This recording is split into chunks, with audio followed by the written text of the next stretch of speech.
VIII, Reminiscence of Sir Jeffery Dunstane by Charles Lamb. To the editor of the Everyday Book.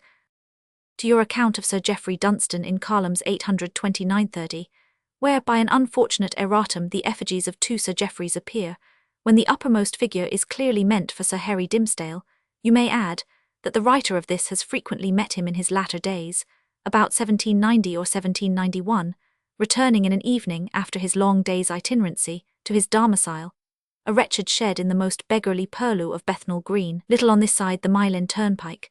The lower figure in that leaf most correctly describes his then appearance, except that no graphic art can convey an idea of the general squalor of it, and of his bag, his constant concomitant in particular. Whether it contained old wigs at that time I know not, but it seemed a fitter repository for bones snatched out of kennels than for any part of a gentleman's dress even at second hand. The ex-member for Garratt was a melancholy instance of a great man whose popularity is worn out. He still carried his sack, but it seemed a part of his identity rather than an implement of his profession, a badge of past grandeur. Could anything have divested him of that, he would have shown a poor forked animal indeed. My life upon it, it contained no curls at the time I speak of. The most decayed and spiritless remnants of what was once a peruke would have scorned the filthy case, would absolutely have burst its cerements.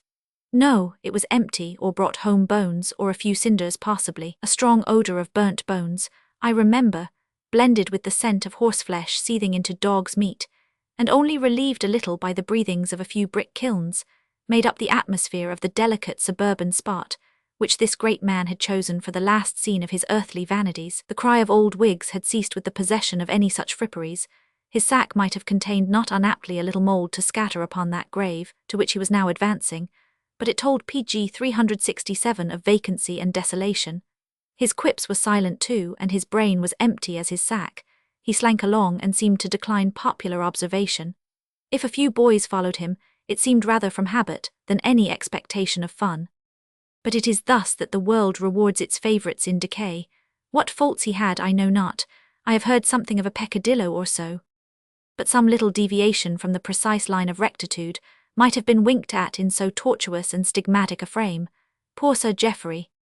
It were well if some MPs in earnest had passed their parliamentary existence with no more offences against integrity than could be laid to thy charge. A fair dismissal was thy due, not so unkind a degradation, some little snug retreat, with a bit of green before thine eyes, and not a burial alive in the fetid beggaries of Bethnal. Thou wouldst have ended thy days in a manner more appropriate to thy pristine dignity, installed in munificent mockery, as in mock honours you had lived, a poor Knight of Windsor. Every distinct place of public speaking demands an oratory peculiar to itself. The forensic fails within the walls of St. Stephen. Sir Jeffery was a living instance of this, for in the flower of his popularity, an attempt was made to bring him out upon the stage, at which of the winter theatres I forget, but I well remember the anecdote in the part of Dr. Last. The announcement drew a crowded house, but notwithstanding infinite tutoring, by foot or garrick I forget which, when the curtain drew up, the heart of Sir Jeffery failed and he faltered on and made nothing of his part, till the hisses of the house at last in very kindness dismissed him from the boards. Great as his parliamentary eloquence had shown itself, brilliantly as his offhand sallies had sparkled on a hustings, they here totally failed him. Perhaps he had an aversion to borrowed wit, and, like my Lord Foppington, disdained to entertain himself or others with the forced products of another man's brain.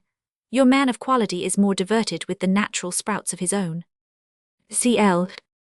pg 368